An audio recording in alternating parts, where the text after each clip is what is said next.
Hello, hai teman-teman. Welcome back to my YouTube channel. It's me, Elizabeth.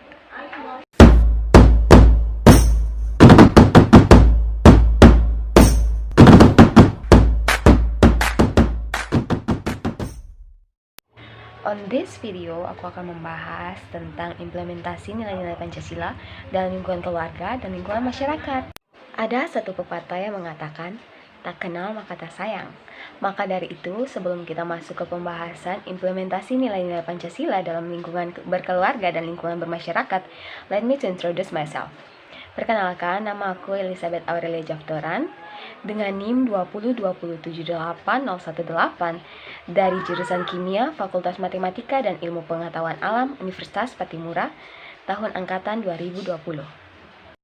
Sebelum kita masuk di pembahasan implementasi nilai-nilai Pancasila, sebelumnya kita harus mengetahui, apa sih sebenarnya Pancasila itu? Pancasila adalah pilar ideologis bangsa Indonesia. Pancasila berasal dari bahasa Sanskerta, dari dua kata, yaitu panca yang berarti 5 dan juga sila yang berarti asas atau prinsip. Sehingga Pancasila bisa dikatakan sebagai 5 asas atau 5 prinsip sebagai pedoman atau dasar hidup bangsa Indonesia. Isi-isi dari Pancasila. Pancasila memiliki 5 sila. Yang pertama, ketuhanan yang Maha Esa. Yang kedua, kemanusiaan yang adil dan beradab. Yang ketiga, persatuan Indonesia.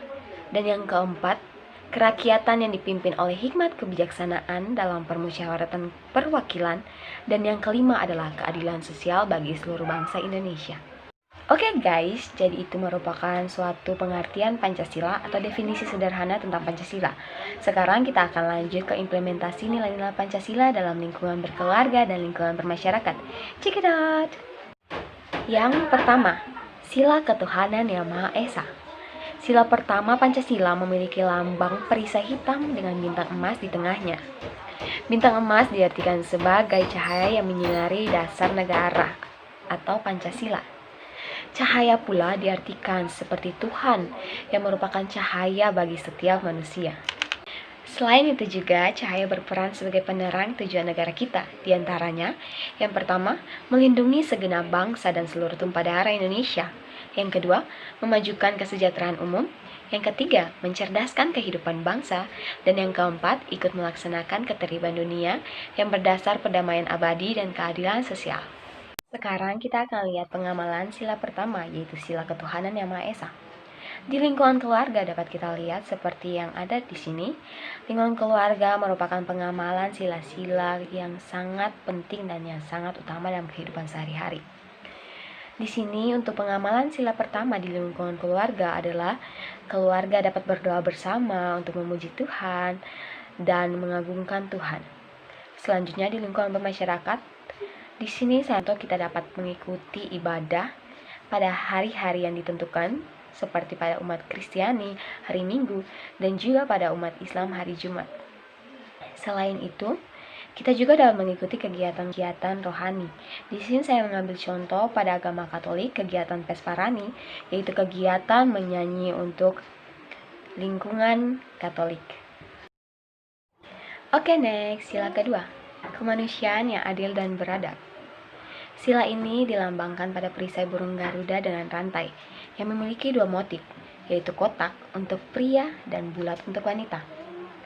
Dan saling berkaitan. Kenapa saling berkaitan dan memiliki motif yang berbeda?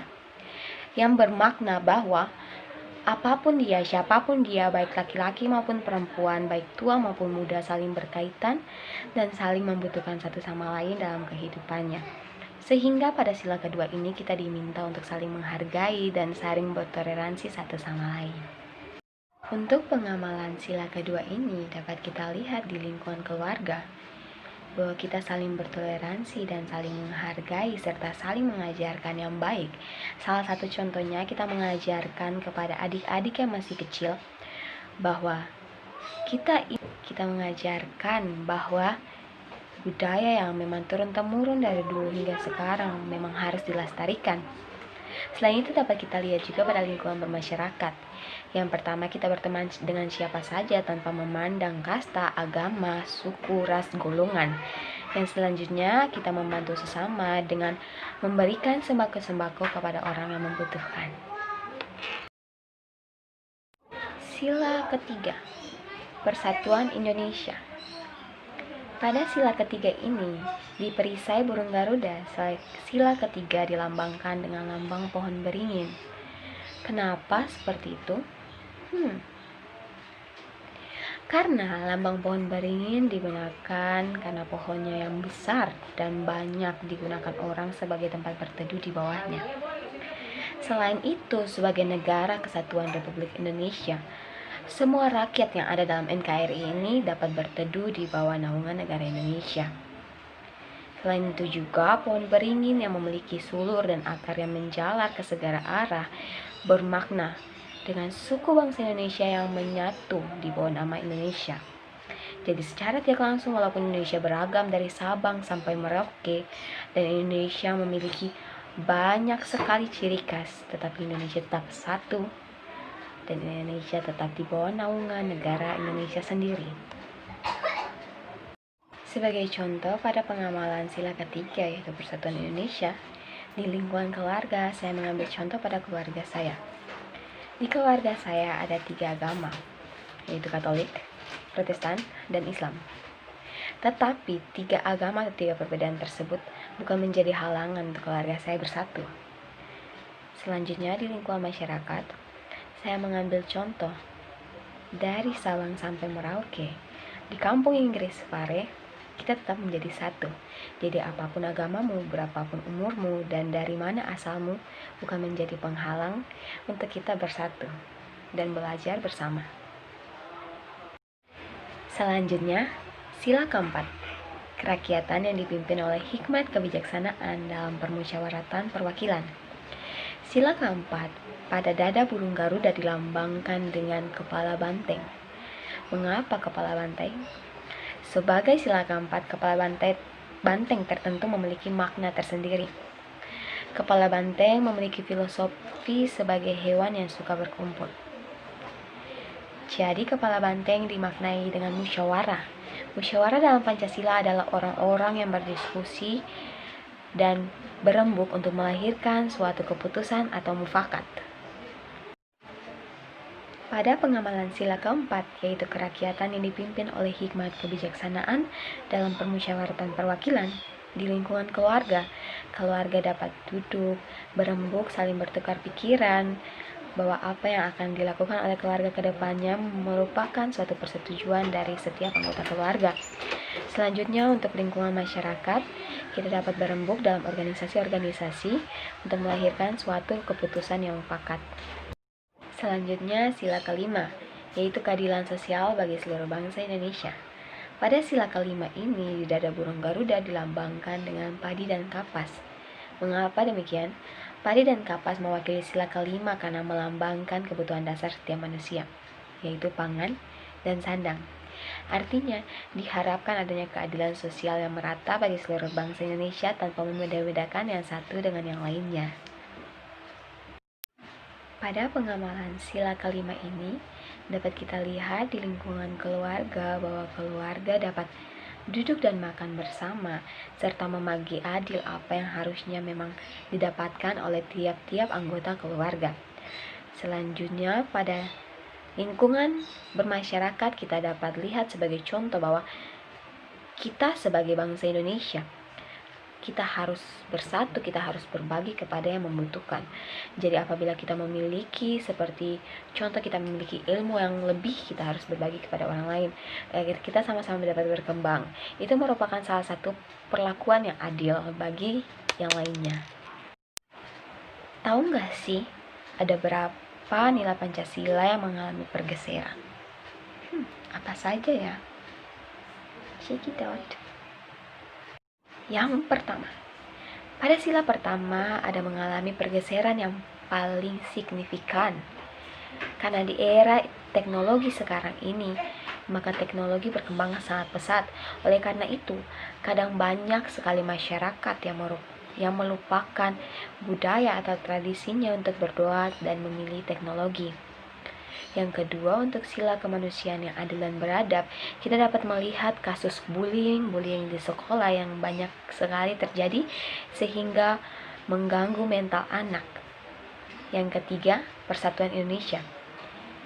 Di Indonesia, hal yang paling sensitif dibahas adalah mengenai agama. Mengapa demikian?